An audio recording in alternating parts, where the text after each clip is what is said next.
Welcome everyone to another hashtag Ask Jim on a very cold night. It's really, really cold, so I hope it hasn't been too cold for everyone in the lecture theatre. We've got the heaters pumping as well, so we've got a really nice group of people in today as well. What I'm just going to do first, though, is a bit of housekeeping before we get into this gentleman's question over here, which is fantastic. He's first up. So what I want to start with first, though, is this Jim's Local Heroes promotion, which we're doing. So maybe you want to tell the audience here and people online as well who don't know about it yet, what we're doing for Local Heroes. We are gone out into the community and we're asking people who are unsung heroes, people who've done great things that nobody's ever heard of, or also people who are in significant need themselves and are caring for a lot of others and so forth. And we're doing a competition, and any winners, anybody who wins this competition, who comes forward, we then go and provide with $10,000. No, $2,000 for this one. It's $2,000. A bit too much. Well, actually, though, we started off doing like 10,000, but then it was 20 actually, yeah. It was 20,000, yeah. But then we figured rather than having just a few minutes, let's have lots and lots of winners winning $2,000 worth of services. But $2,000 is still pretty good. I mean, you can get your lawns mowed, your house cleaned for months on end. Absolutely, dog groom for a year, all that sort of stuff. Yeah. So what we do is every week on the gyms.net website, you can nominate yourself or a family member or someone in your community. Every week we're going to be giving away $2,000 for Australia. And we don't forget about New Zealand. So people might go, what about New Zealand? We're doing New Zealand, but for $500 a week. So gyms.co.nz, you go to the website, you nominate. Then every week on our Facebook page, I think Thursday, Friday, we're going to do it. We're going to nominate and let people know there. So I've banked up two of our first winners here. So these people will get $2,000 worth of services each. I just want to read out first their nominations because this is what it's about, right? So this person is Jordana Smith, and she's nominating her husband. But basically she's gone here, Jason dedicates his days to transforming lives as an employment community development coordinator for Canberra's local area coordinators. He creates impactful programs that empower people living with disabilities to sustain ongoing employment, fostering independence and opportunity. By night, Jason is a whirlwind of energy. He has 3 kids and he juggles numerous sporting activities, and he leads the Blind Cricket ACT as the president, coach and all-round cornerstone. So under their leadership, he's basically gone from dissolution to being financial stability for the Blind Cricket Club in ACT, and now they're going in the National Cricket Club, a Cricket Inclusion Championship for the first time, and that's all due to Jason's vision. So that's what we're talking about there. So well done, Jason. 2K's worth of services coming to you and your family. And the other winner here was nominated by Rose Darling, and this is for Leanne Lawrence, so someone who's not related, which is great. And it's basically Leanne is a hero in Port Adelaide. She organises grocery giveaways and cooking for 90 people each Friday morning at the Community Help and Togetherness organisation, which is called Chats for the Homeless, who are doing it tough and lonely. This takes a huge amount of her retirement time, along with being on the board. It'd be amazing to have her dog, windows and house cleaned. So there we go. So that's 2. So every single week, all you need to do is go to gyms.net, nominate if you're in Australia, and if you're in New Zealand, gyms.co.nz. Then every single week, $2,000 coming their way, and then $500 for New Zealand. Does everyone here know someone who they could nominate for something like this?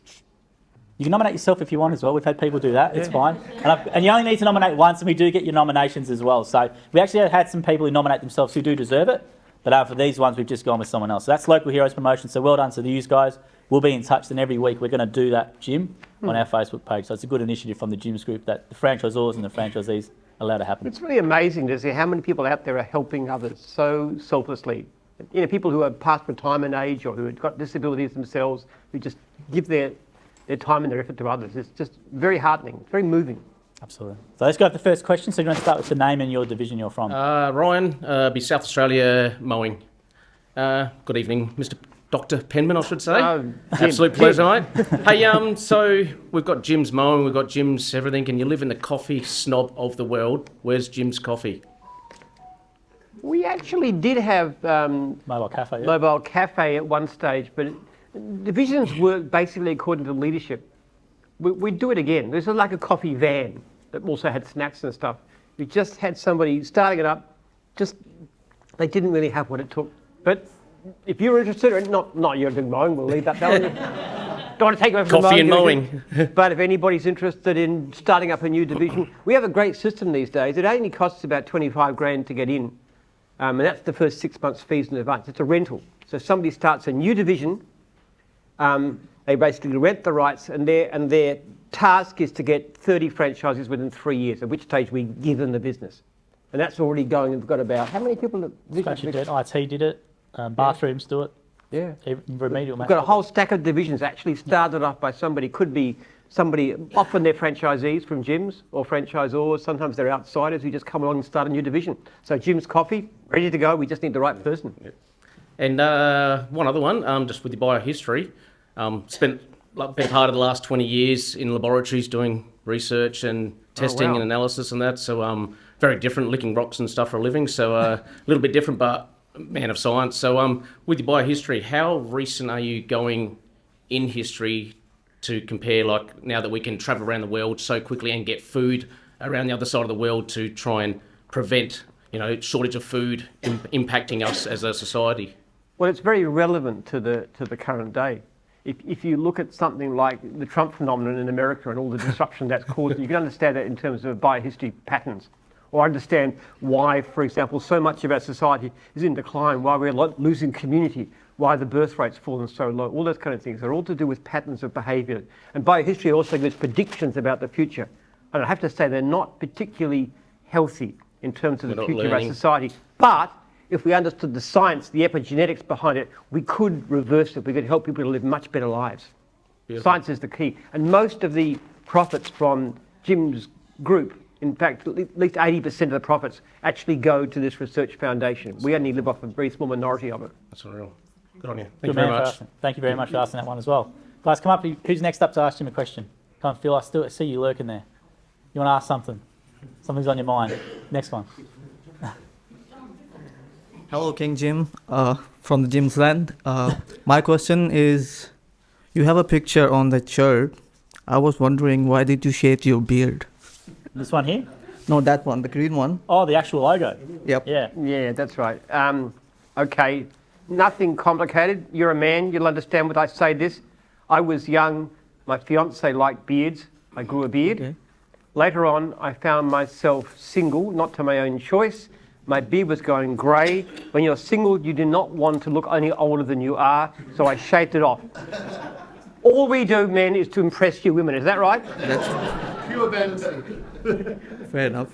And we had a few questions about your beard. So, do you keep the beard at home in the jar? He doesn't, but I keep. But I keep it in my pocket, and I always get Jim to put on just so you can see the logo. I know, just You want to put it on there? yeah, it's pretty clean. It's all right. It just stays in the office. It's not too far off the colour it used to be, actually. Yeah. Very. We got it pretty matched pretty well. Then there's the hat as well, so you can see the logo representation. Is that right? Yeah, that's right. That's spot on. I don't. There you go. Just perfect. It's more itchy than the real thing, so I don't like to wear it long term. But There we go. Good question. Thank you for that you one. want to look where the logo comes from, by the way. If you do Jim Penman images, you'll see a picture of me with the beard against the old Trader logo. It comes from that picture. Go for it, Sammy. You've G'day. got a question. You know everything. No, I haven't done this for a while, so I thought I'd come up and say Alright, g'day. okay. Sam Robertson, Jim's Building Inspections, been here for 10 years, so know a bit about you, Jim, but I want to ask the question because I know it's close to your heart. As franchisors, we're often dealing with the business side of things, but also the mental side of things with franchisees and making sure they're healthy physically and mentally. What is your emphasis on physical and mental health as a person running a business, and how much do you think that affects your performance and your way of life as a franchisee? Yeah, that is everything. I'm actually in the process of writing a book to be called something like Health and Happiness Handbook, and it's all about the principles of happy, healthy living, which is an overlap. So things like good diet, eating lots of vegetables and fruits, keeping weight as much as you can, which if you're actually working outside in the field doing a healthy job is easy to do. Exercise, very important. Time spent out of doors, contact with nature, strong social relations, that strong community, which can be partly a Jim's community too, your local meetings and stuff, but also family, friends, church, mosque, whatever group you belong to. And obviously don't do damaging things like smoking or taking drugs and so forth. So there's a principle behind happiness and health which people can learn. And usually it involves doing the things that you think you should do rather than things you want to do. You might feel like vegging in front of the computer and eating snacks, but what you really should do is get up and go for a run, for example, or volunteer for the community, like some of these wonderful people that we've been hearing about. And actually, if you look at people like that, you probably find they're pretty happy. People who actually serve others tend to be a lot happier than those who live selfish lives. You've got to have a sense of purpose in your life. You know, there's a principle, and I read a lot of this stuff, and I've experienced it in my own life. But mental and physical health can be achieved.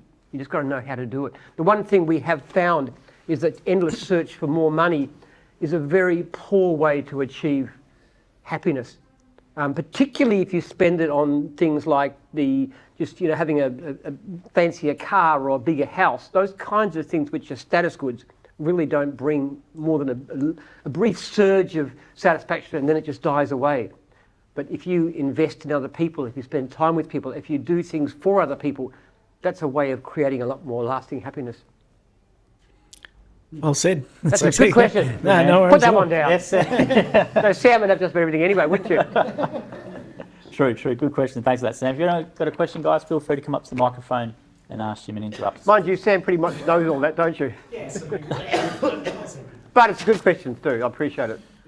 I know that you have a farm and you like to grow your own vegetables and things like that. And I was wondering if there was any sort of principles you follow, like permaculture or anything like that, organic growing techniques or anything. Yeah, effectively what we do is permaculture. We don't use any fertilisers, any chemical fertilisers.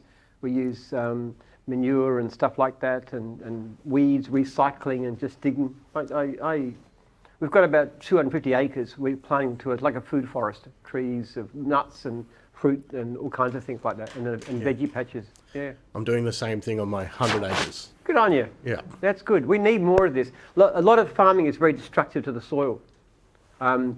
This monoculture thing where you grow the same crops and then you have pests, and then you spray pesticides which kill pests, which also are bad for pollinating insects like bees. Yeah, they kill the And good also pests. you use chemical fertilisers, which get a flush of growth, but they kill the microorganisms in the soil. And one of the things people should be very much aware of is we are damaging our environment so much by these bad monoculture, factory farming kinds of systems. And we're mining the planet, and it's a really bad thing. There are sustainable ways to do all this stuff. I'll tell you something too, and I'm sure you'd recognise this, the stuff you grow yourself in your own way, on your own, tastes better, doesn't it? Yeah, 100%. Yeah. Yeah. Yeah, Thank great you. question. Thank you. Put that on the list. Oh, well, I'll put it on the list. What was your name? Sorry, was it Daniel? Or? Daniel. Daniel. Yeah, good Another question. Jim's building inspection, guys. JBI. I started well. They're a sterling lot. Irish news. Good selection. Smart division. Very good selection. Hard division, yeah. But come up and ask a question. Go for it. Okay, Jim. Ben from going to do carpet cleaning. Bit of a less serious question. With Star Wars, how do you feel about the new stuff compared to the old stuff? No good. Sorry. I love New Hope, Empire Strikes Back. I like the prequels. Apart from those, I've not seen much of Star Wars that gets me excited. It's probably a good choice, if I'm being honest. Yeah, I think that nobody's had the touch that George Lucas did. I reckon the story's cycle is really interesting, the whole thing. And it's one of the greatest twists of all time is when Luke finds out that Darth Vader is his father. I mean, who expected that? It's just magnificent. And then how Anakin becomes to the dark side of the Force, you know. And then my all-time hero in Star Wars, which of course is Emperor Palpatine, how he becomes Galactic Emperor. I mean, that's a model for all of us, isn't it? Sure. I can see you've been trying to model him, yeah. Actually, if you see it in the training session, you know, with the Jim's Empire needs you, with me as Darth Vader, pretty good. No worries at all. I can see you trying to model the Emperor a lot. Have a good one, Jim. But he's a good guy in franchising. Yeah, he's not a bad guy in franchising. It's all good. I have a thing about villains. I love villains. All right, they're underrated. Like Monty Burns in The Simpsons. Monty Burns is one of my absolute favourite characters. Excellent. Gotta like the bad guys. Same hairstyle as well. You sort of look a bit like Mr. Burns as well. I'm looking more like him every day, aren't I? It's true.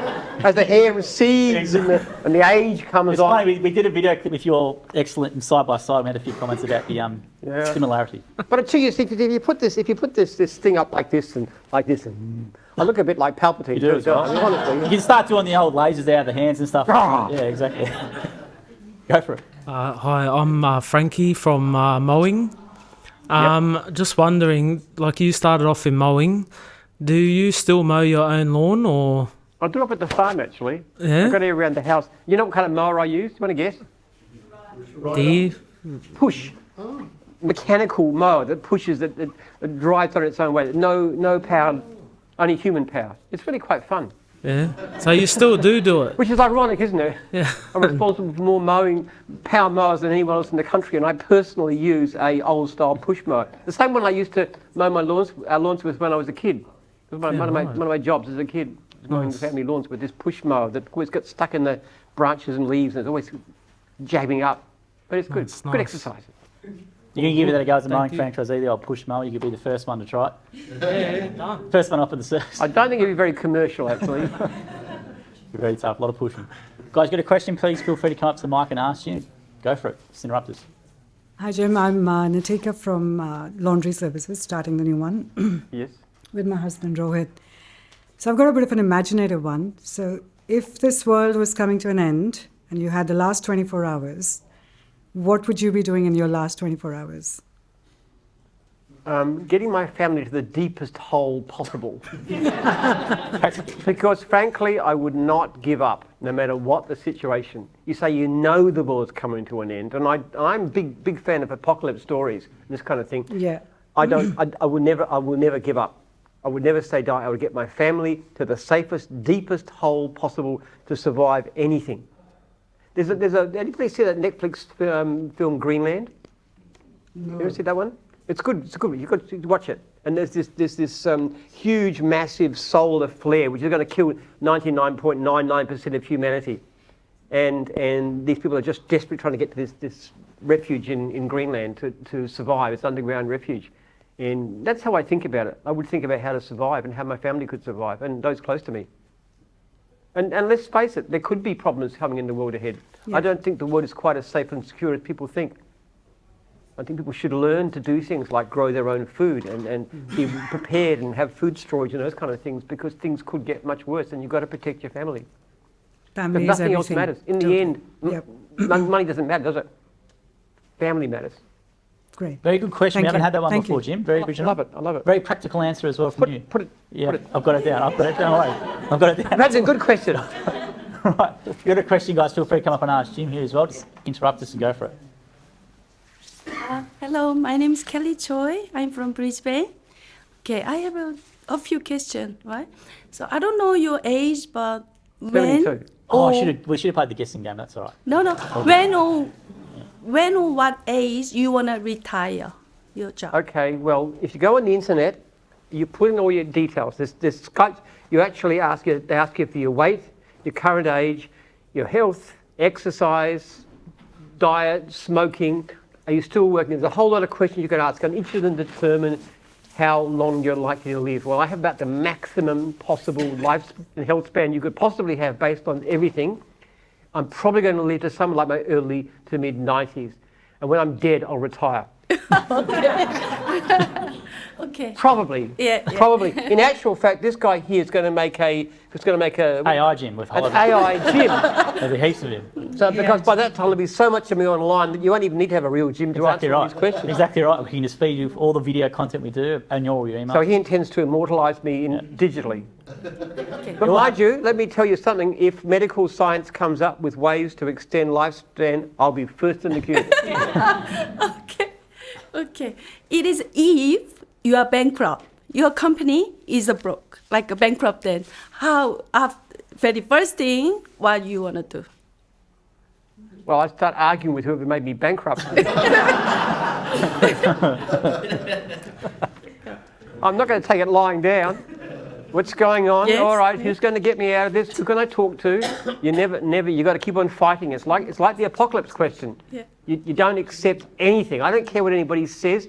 You keep on fighting. And one of the things that's most characteristic about me is that I am very, very resilient. Doesn't matter what goes wrong, I'll always work out a way to deal with it. Always. You're saying is that you're gonna build again. You're gonna make work again. Somehow I'll get out of it. Somehow I'll find investors. I'll do something to find someone to pull me out of it, and we will keep going. I have to say, though, it is extremely unlikely for the simple reason that we actually at Jim's has very little debt. We're a very, very solid, secure company. We never, ever bet the farm. We never take gambles. We've got a really big cash. Our actual total debt is less than our annual profit. So we're actually in an extremely strong financial position, and I intend to keep it that way. So the chance of Jim's going bankrupt apart from the end of the world, in which case that hardly matters anyway, is pretty well zero. Yeah.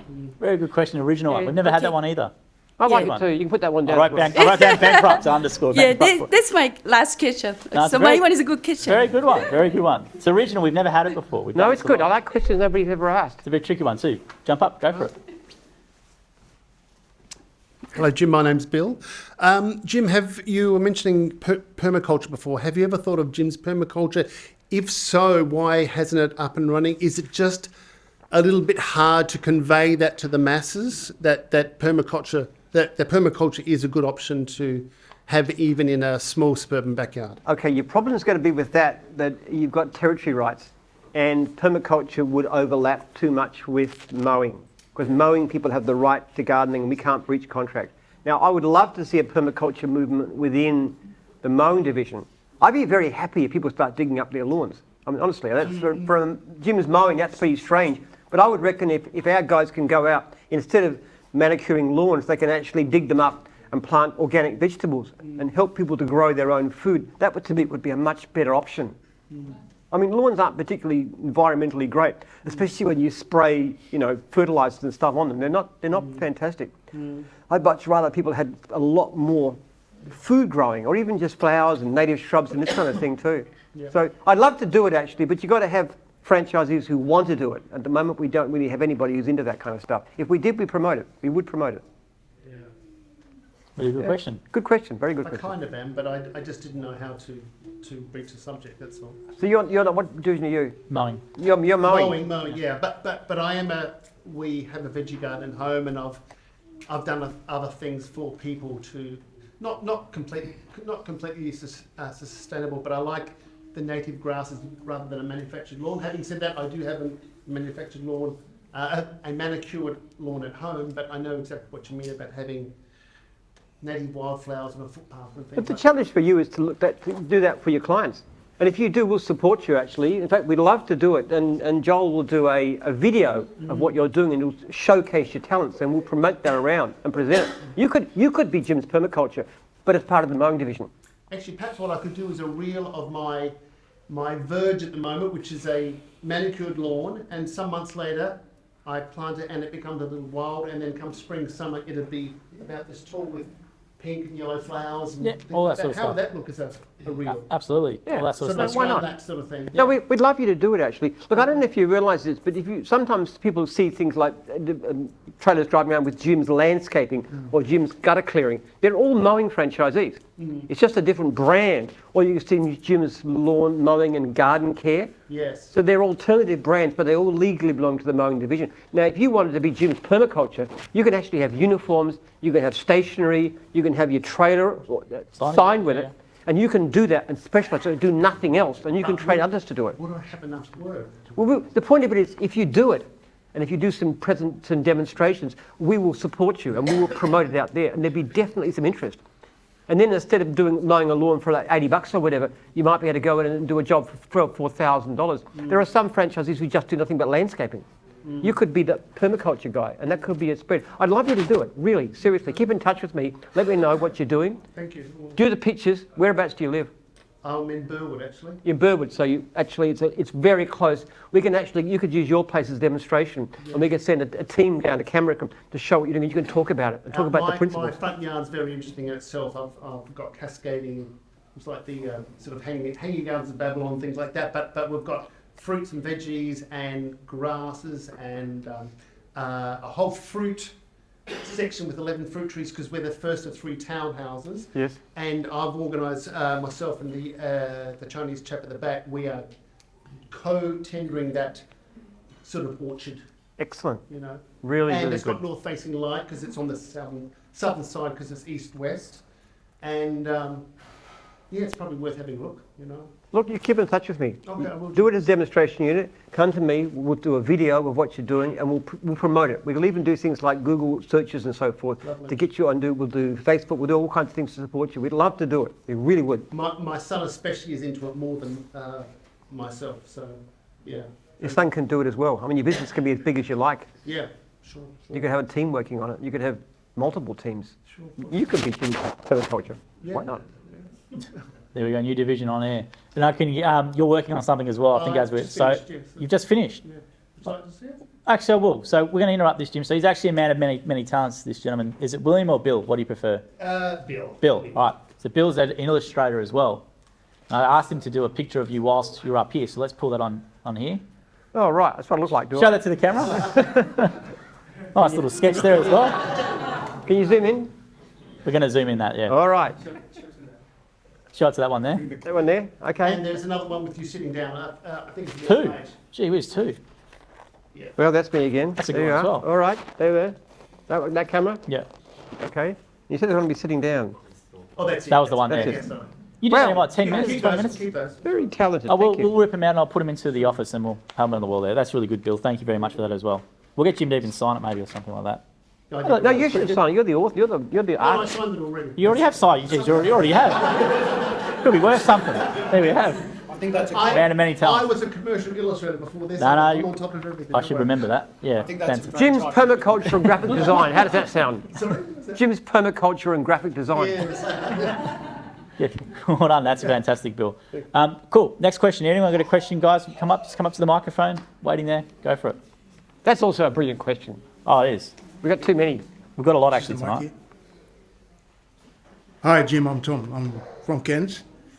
How are you enjoying our nice, bracing, cool weather in Melbourne? Yeah, I've got this. Isn't it great? We're tough in Melbourne. We really are.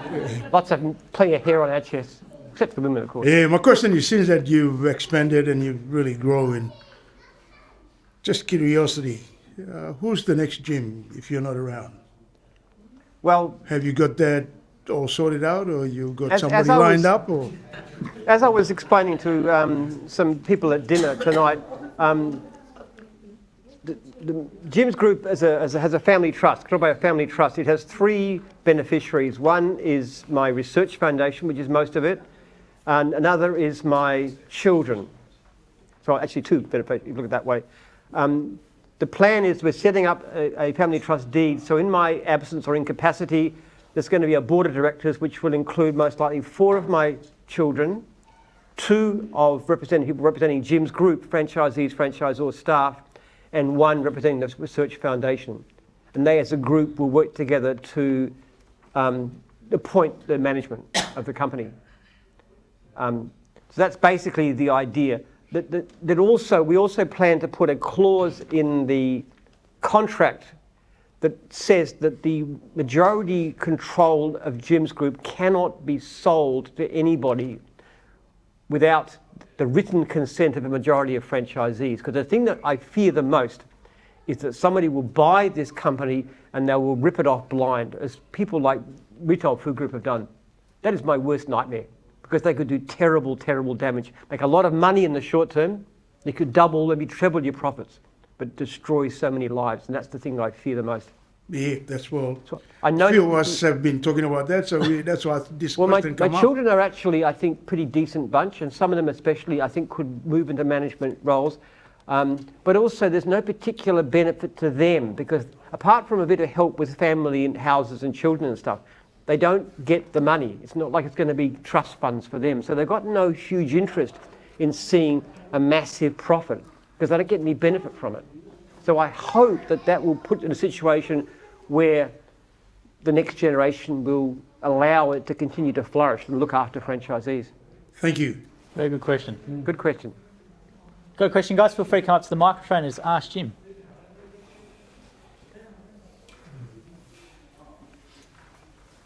Hey Jim, Lachlan from mowing with my son Jordan. As a Christian, I'm really into servant leadership, and I know you are.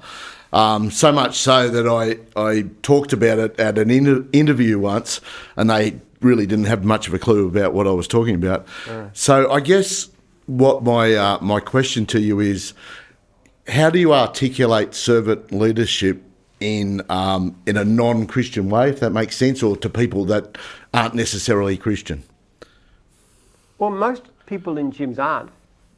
A lot of Christians, a lot of Buddhists, a lot of Muslims, a lot of Sikhs. We share many faiths. So I don't think you have to be a Christian to believe in servant leadership. How you articulate it?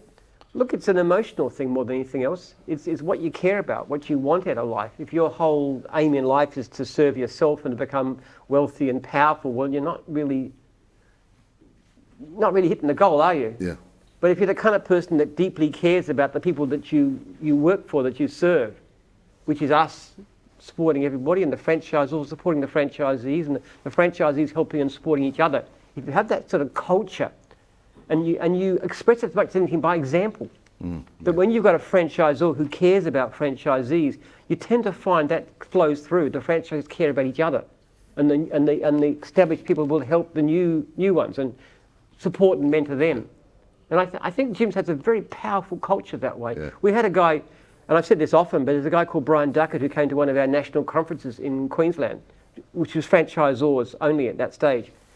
And he said he had never seen, he'd been involved in literally dozens of different franchise systems over the years, and he'd never seen any franchise with the culture that we have, which is very, very franchisees focused.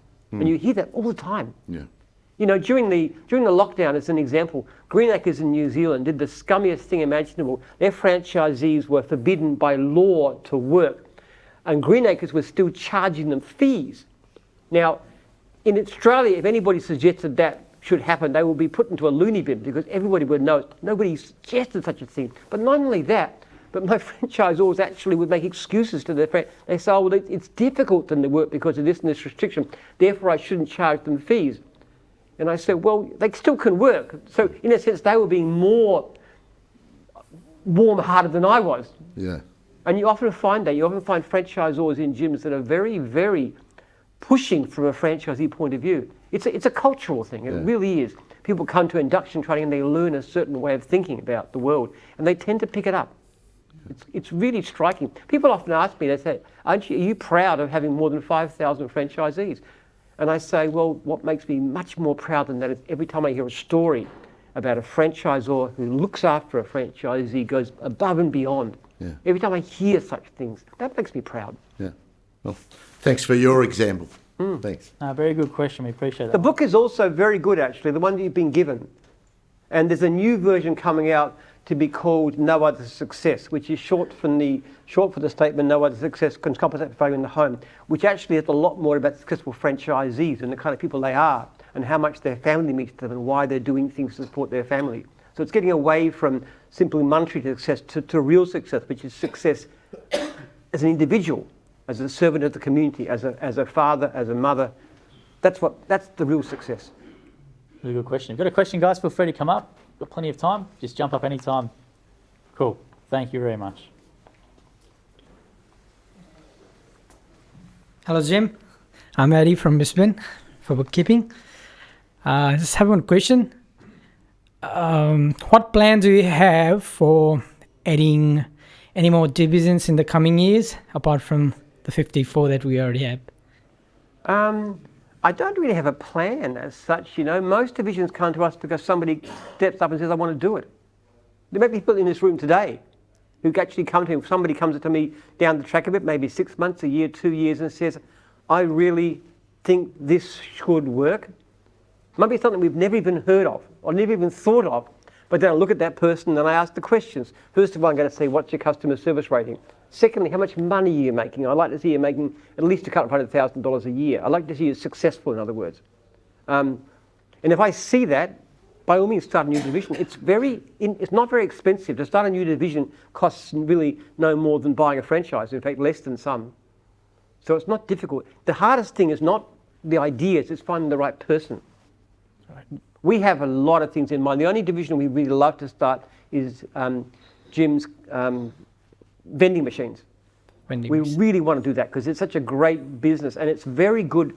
You get a lot of franchisees who are fantastic franchisees, things like mowing and so forth, and they get a bit physically past it. But they've still got really good minds, good customer service experience and stuff. Vending machine is something you can do and you can really do well when you can't necessarily push a lawnmower around or build fences anymore. So maybe you, one day, who knows? What about Jim's fishing? Jim's fishing? Yeah. Jim's fishing. Very hard. If you want to know a division, because one of the things you've got to understand about gyms is we don't make a lot of money per franchisee. So you've got to have about 20 franchisees in a region to have a reasonable income for a franchisor full time. So you want to look at bulk divisions. So if you've got to have something, if you put it into a Google search and you see a whole lot of paid ads going for it, that's like a good division for us.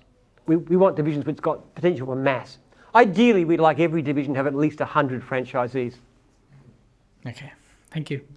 Good division to join around tax time as well, bookkeeping. So I know they've got Jim's Tax a part of it. So yeah, helping a few people with your division. Hi, Jim. Susanna, my husband is starting a fencing franchise soon in Perth. So maybe if you can share with us, I'm very interested in your evolution.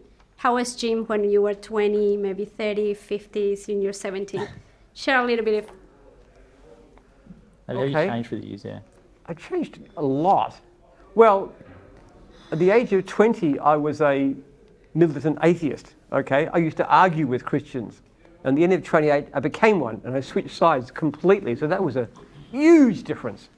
Everything changed dramatically. My whole life took on a different meaning and purpose. I don't know. I went to university when the age of 19 or so, trying to understand the reason for the rise and fall of civilizations. During my 20s, I figured out there was forces behind it, and that I wanted to pursue that as a topic of research, and I had understood it to be to do with biology. And then around the age of 30, I found myself at a dead end with no possibility of an academic career, so I decided to turn my part-time student lawn mowing business into a full-time business. And around the age of 40, I would just started Jim's as a franchise. That was in 1989. And with the idea maybe I'd have 100 franchisees one day. She said that to somebody when they asked. And then just keep on growing and keep on expanding and keep on changing. You go from business, as you go through, the hardest thing is to actually find, as you grow in business, the hardest thing is to step up and find people who can do the things that you used to do. And life just gets better. I've had along the way 10 children. I've got 3 grandchildren with 2 more on the way, and that's a huge part of my legacy. See, it's you change all the time. Even over the past 2 years, I've changed my ideas and my views on a lot of things. I'm very changeable. I read 2 to 3 books a week, or listen to them on talking books. There's always new ideas, new ways of thinking about, new ideas about politics and current affairs and so forth. Always keep on learning. I'm very restless, physically as well as mentally. So I'm having a great time. I'm very, very fun life. Amazing. Maybe one last question then. You say you're having a great time now. What would be your number one advice to James at your 20s? If you could go back and say, what would you say to James on his 20th birthday?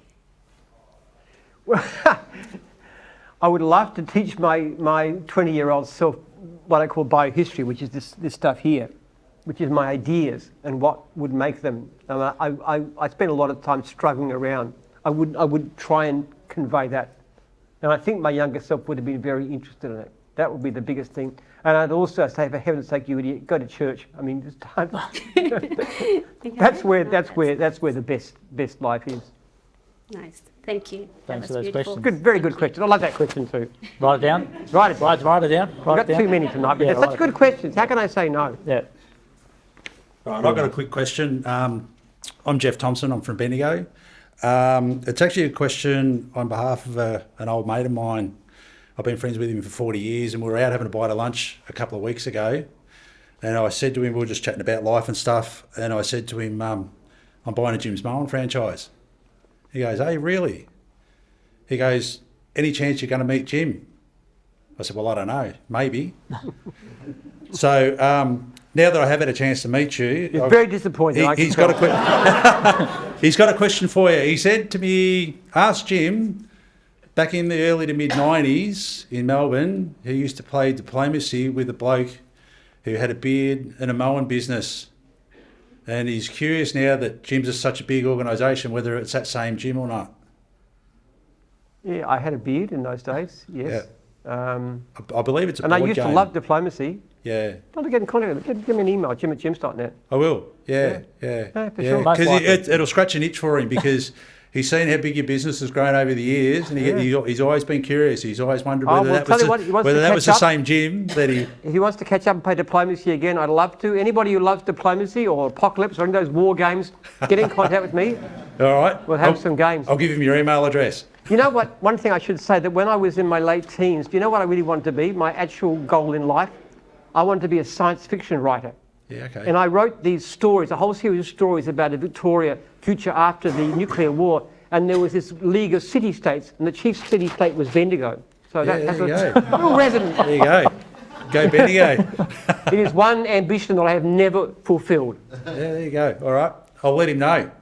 Send Thanks me a an email, lot. Jim at Jim's.net for sure. Just email me. Anybody else who wants to play diplomacy or any of those things, just email me, Tim. Let me tell you, I am a very ruthless...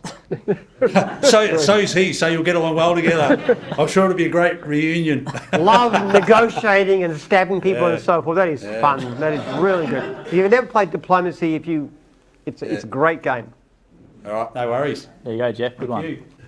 Got a question, guys? Feel free to come up and ask Jim. Phil, we can go to the sheet if you want. Oh, I got it on the sheet here, Jim, so I'll go quickly to the sheet. But if you've got a question, just feel free. Come up. You sure? Come up. All right, go for it. G'day, Jim. Phil Smallman, Jim's Building Inspections. I know Again, who you are, Phil. the brains department, we call us. Jim, looking back over your journey and some of the stories I've read in your books, you've occasionally mentioned you've gone through some pretty rough patches in the early days where you struggled. What do you think was the key turning point that turned your business around into what it's become today? What would be that one pivotal moment? Becoming a Christian. Really, that honestly changed my life in a way that's still reverberating through it. And I am very committed to that way of thinking. Jesus is my rabbi. He's my role model. He's my hero. He's the person that I follow. That no matter what's happened since then, I've been through some very bad times, but it's always been there. There you go. And is there anything that you would do differently if you were setting out the way you did back then than what you're doing now, apart from becoming a Christian earlier? Well, I didn't know, I didn't understand what was to be done. If I understood the potential of franchising, I would have franchised a lot earlier, back in the early 80s, for example, probably earlier still if I could have. And I would have set up a system with all the mistakes we made, like for example, we didn't understand meetings. And we picked it up fairly fast, the value of meetings, but it cost us, people lost their business because of it. That's very hurtful. I didn't understand the value of proactive calls. I didn't understand how important technology was going to be. There's a lot of things I just didn't know. But I'll tell you one thing, if I could go back in time, I would love to go back for 15 years, but never ever beyond that. And the reason for that is because that's the time when my youngest child was conceived, and I wouldn't ever wipe out any of my children. Okay? So not even my dreams, but I want to change the past to undo any of my kids. Excellent. Good question, Phil. Thanks for that one. Very good question, Phil. Cool. If you've got a question, guys, feel free to come up and ask Jim. I've got one more online, though, coming through from a lady called, I think, CUI. It says, how do you deal with people being rude to you? So if someone's brave enough to be rude to you, Jim, how do you deal with them? Well, what I should say is that I'm invariably very patient and calm and kind. But in reality, what's very often is I'll get annoyed at them and yell at them. That's true, yeah. I do. No, I know you do. Do to me. I try not to. I don't yell at you that much. That much. That's the key. Exactly. That much. No, seriously. We had in my church group. We're going through the 7 deadly sins as to which is your prevailing sin. You know, gluttony and sloth and pride. But to me, it was anger. Definitely anger. I have to really hold myself in check.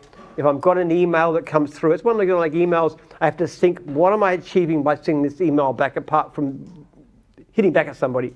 And then I usually decide not to send it. And if I'm going to a tense meeting, then I pray beforehand. I ask God, give me patience, let me do the right thing.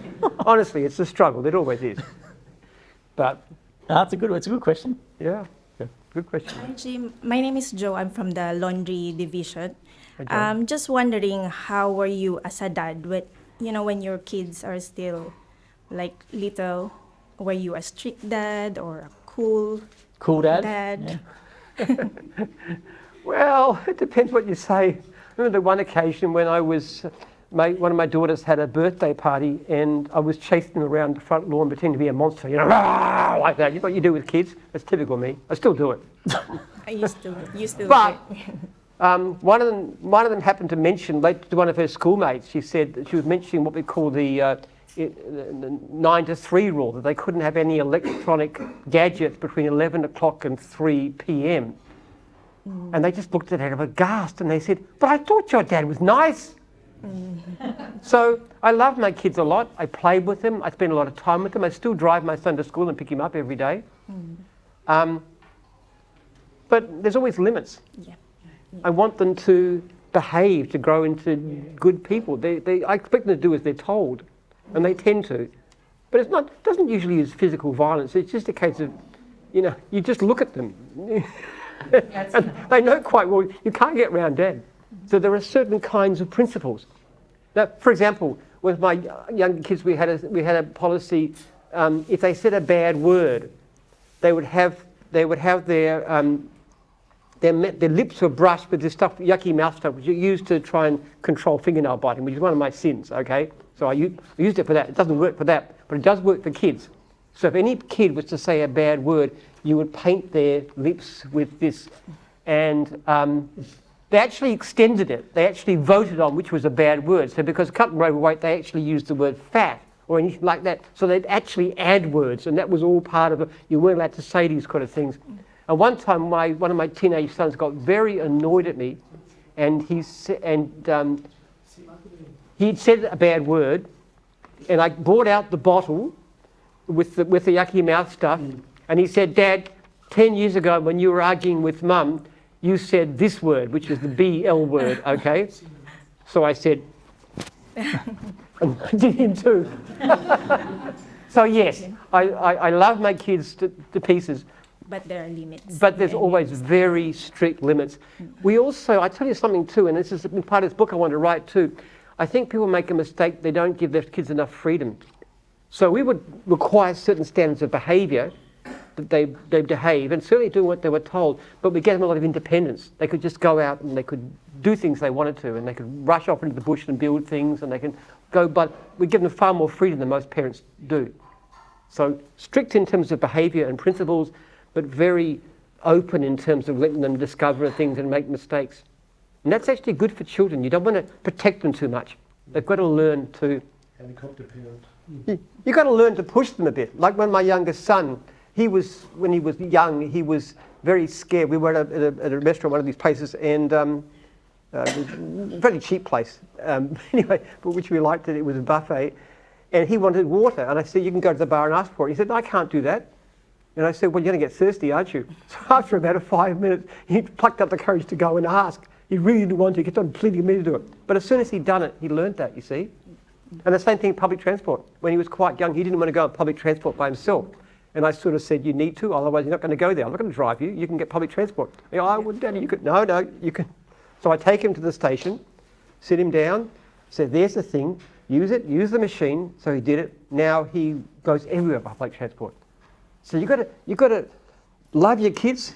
You've got to set limits to what they do, and you've also got to allow them freedom and trust them to actually go out and do their own way. I do not believe in helicopter parenting. Yeah, it should be balanced. Yeah, in a sense, not really. The love is extreme. The discipline is serious, and the demands on them in terms of being independent is also serious. It's not a compromise. It's actually taking each element to a fairly high level. My kids would not get away with disobeying me. They just wouldn't. I mean, one of my kids was really... I would very rarely use physical punishment. But if I really had to, if a kid was very, very disobedient, I would use physical punishment. And if they really wouldn't do that, I would use 2 fingers, all right? Instead of going like that, I go like that. That's how you do it. That's how my view. And my kids have turned out, I have to say, pretty well on the whole. Thank you. There you go, really good. Probably better than their father, so there you are. Good question. You got a question, guys? Feel free to come up and ask. Great question. You got to put that one in too. All right, I'm just doing it right. It's all good. Daniel from Building Inspections again. I know you love The Simpsons. Well, when Montgomery Burns is on, I love The Simpsons, I have to say, yeah. Have you ever watched King of the Hill? No, what's that? They wouldn't have watched It's that one. another animated series. It's worth watching. Has that got Monty Burns in it? No. No, it doesn't. I would listen in my office. I've been in my office doing my emails or whatever at night, which I typically would, and the kids would have The Simpsons playing. As soon as I heard Monty Burns on, out I come and watch what he's doing. That's my hero. No worries. There you go. Got time for probably one more, guys, if you want to come up and ask it. Who wants the last one? Got one from online real quickly as well, Jim. So from, I think it's a CUI, so I can't say the name, but basically says, I'm so... Choi. Is that from you, Choi? I'll read yours out. So she goes, Choi's gone, I'm so happy to give you the answer. She says, just one for all of us here going to join gyms. How will you treat us? How's Jim going to treat them? Hopefully not angrily. Yeah. Well, in a way, if you don't mind me saying so, I'll treat you a bit like my kids. You are kind of in a way like my extended family. That's how I see it. Jim is very tribal. I feel very protective of you, I suppose. Very concerned about you. But I expect you also to behave like my kids would behave too. You can't get away with bad customer service, or not paying your fees, or not wearing uniform, all right? But I really want you to succeed, and I want the best for you. But at the same time, there's going to be quite clear standards. We'll do everything we can to help you, but you must stick to those standards. Does that make sense? In a way, it's very similar to being a parent, being a franchisor. I'm not trying to demean anybody, but you serve your kids so they can become the best people they can. And I want to serve my franchisees so they can become the best people, the best business owners they can, and the best people too, if possible. There we go. Last question. Okay, Ben again. Just a quick question about, I guess, emerging technologies and how it's going to affect labour industries, with automation and robots, and we use AI ourselves in our businesses now. Where do you see that affecting, say, mowing and cleaning in the future? Or how do you see it affecting it, and how do you see overcoming the challenges that come with that? I see our industry as about the least possible one to be affected. Look, they can get computers to do the most amazing intellectual tasks, but they can't get one to unload a dishwasher. How are they getting to get somebody, a robot, to actually do what we do, which is so many things? It's communicating with the client, it's giving a quote, it's turning up the property, it's dealing with all kinds of obstacles. I cannot conceive of any kind of technological advance that would make what we do obsolete in any sense. Look, you've got robot lawnmowers, for example. We've seen them. We've actually had them tried on this site. But you've got to set it up. You've also got to map the surroundings. You've got to work out a way through the edges, which they won't do. You've got to service them. It's not going to be able to dig the gardens or do any of that kind of stuff too. So we intend to use the technology that comes about as we do. We're in the forefront of things like battery technology. But it'll never replace us. It just can't. I mean, accountants, maybe. Lawyers, maybe. But not mowing and cleaning contractors. No. Dog wash, no. Won't happen. They say never, but it does seem like a far way off. Yeah. I can't imagine any profession which is less likely to be automated. Put it that way. Sure, I could see I agree, doctors being automated far better. Like if you go to okay, just imagine your doctors is a fairly skilled profession. You have a really good AI program. You type in your symptoms. You get an automated thing like this. They do a test of your blood. All this comes automatically. They give you tell you what to do. They give you the description of the medicine. That could all be done automatically. You could have dentists that do things automatically. You could have lawyers. A lot of law stuff is done these days. Accountants. There's lots and lots of professions that I could see being automated. But I find it extraordinarily difficult to think of doing what we do. I think it's the last profession that could possibly, with the possible exception of prostitution, which could be automated. I guess just leading on from that question, I guess moving sideways, what's the technology you're most excited about? Biological technology. As we understand the epigenome, the way that the environment, including that of our experience of our parents and grandparents, affects the genes, the way they operate, and that's a change to character.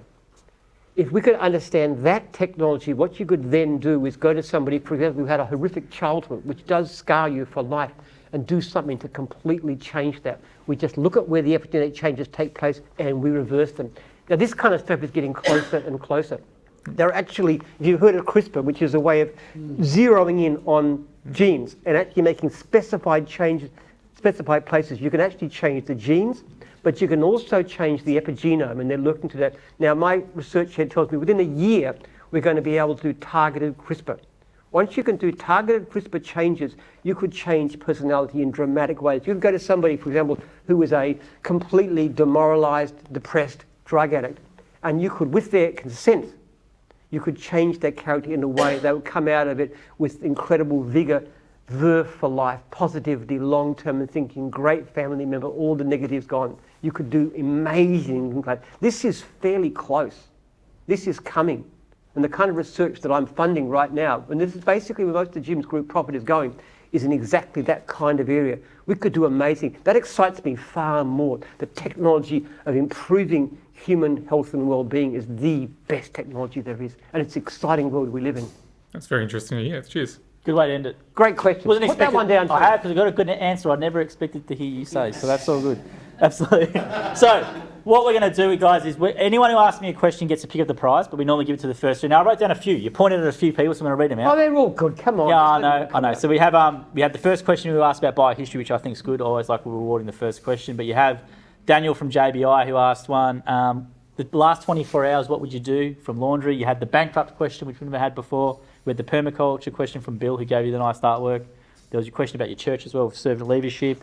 Also, your parenting question at the end, and the gentleman for carpet cleaning, and a few others. So, was there any standout ones for you for the first pick of the prizes up here? Oh, I can't choose. They're all good. Just people come out who ask those questions and grab whatever you want first, and the rest can... All right, so the way it's going to work is we're going to wrap it up here. Then if you ask the question, come to the end. It's first serve of anything you like up here, except for obviously the laptop and the notepad. And then if you do want a photo with Jim, it's a great time to get one now with Jim. So hand me your camera under there, and Jim will hang around for a little bit of a chat as well. But really, thank you very much for your attention tonight, and good luck for the rest of the week. Okay. All right.